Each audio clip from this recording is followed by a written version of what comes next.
പലരും ചോദിക്കുന്നൊരു ചോദ്യമാണ്, ഞാൻ ഹെൽത്ത് ഇൻഷുറൻസ് എടുക്കേണ്ട ആവശ്യമുണ്ടോ? ഞാൻ ഇന്ന് ആരോഗ്യവാനാണ്, നിലവിൽ കഴിഞ്ഞ കുറച്ച് വർഷങ്ങളായിട്ട് എനിക്ക് വലിയ അസുഖങ്ങളൊന്നും വന്നിട്ടില്ല. ഇങ്ങനെയൊക്കെ ചിന്തിക്കുന്ന ആൾക്കാർ നമുക്കിടയിലുണ്ട്. ശരിക്കും ഹെൽത്ത് ഇൻഷുറൻസ് ഏറ്റവും ആദ്യം മനസ്സിലാക്കുക, ആരോഗ്യമുള്ളപ്പം മാത്രം കിട്ടുന്നൊരു കാര്യമാണ് ഹെൽത്ത് ഇൻഷുറൻസ് എന്ന് പറയുന്നത്. അല്ലെങ്കിൽ അനാവശ്യമായിട്ടുള്ള ഒരുപാട് പ്രീമിയം നമ്മൾ എക്സ്ട്രാ അടയ്ക്കേണ്ടതായിട്ട് വരും. കുറേ കാലത്തേക്ക് നമ്മുടെ പല അസുഖങ്ങളും കവർ ചെയ്യാത്ത ഒരു വല്ലാത്തൊരു മോശം അവസ്ഥയിലേക്ക് നമ്മളെ കൊണ്ടെത്തിക്കാൻ അത് തുടക്കത്തിൽ ആരോഗ്യമുള്ളപ്പോൾ ഇൻഷുറൻസ് ചെയ്തില്ലെങ്കിലുള്ള ഒരു നഷ്ടസാധ്യതയുണ്ട്.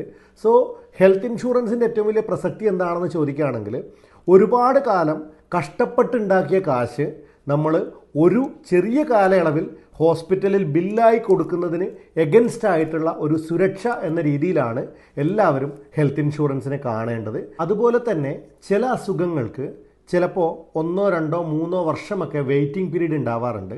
അപ്പോൾ ചില ആൾക്കാർ ചിന്തിക്കുന്ന രണ്ടാമത്തെ പ്രശ്നം, ആ വെയിറ്റിംഗ് പീരീഡ് വരെ കാത്തിരിക്കേണ്ടേ, അതുകൊണ്ട് ഇൻഷുറൻസ് എടുക്കണോ എന്നുള്ളതാണ്.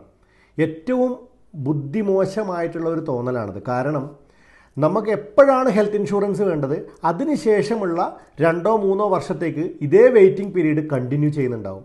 അതായത് ഇന്ന് നമ്മൾ ഹെൽത്തി ആയിരിക്കുമ്പോൾ നമ്മൾ എടുക്കുന്ന വെയിറ്റിംഗ് പീരീഡ് 2-3 വർഷമാണെങ്കിൽ പോലും നമ്മുടെ ഹെൽത്ത് കൊണ്ട് തന്നെ നമുക്ക് പ്രശ്നമില്ലാത്തൊരവസ്ഥയാണെങ്കിൽ, നാളെ ഒരു ആരോഗ്യപരമായ പ്രശ്നം സ്റ്റാർട്ട് ചെയ്യുന്ന സമയത്താണ് നമ്മൾ ഹെൽത്ത് ഇൻഷുറൻസിലേക്ക് പോകുന്നതെങ്കിൽ ഇതേ പ്രശ്നം വീണ്ടും 2-3 വർഷത്തേക്ക് നമ്മൾ തുടരണം എന്നുള്ളത് കൊണ്ട് ആ ഒരു സമയത്ത്, ആവശ്യമുള്ള സമയത്ത് അതിൻ്റെ ഗുണം നമുക്ക് കിട്ടിക്കൊള്ളണമെന്നില്ല.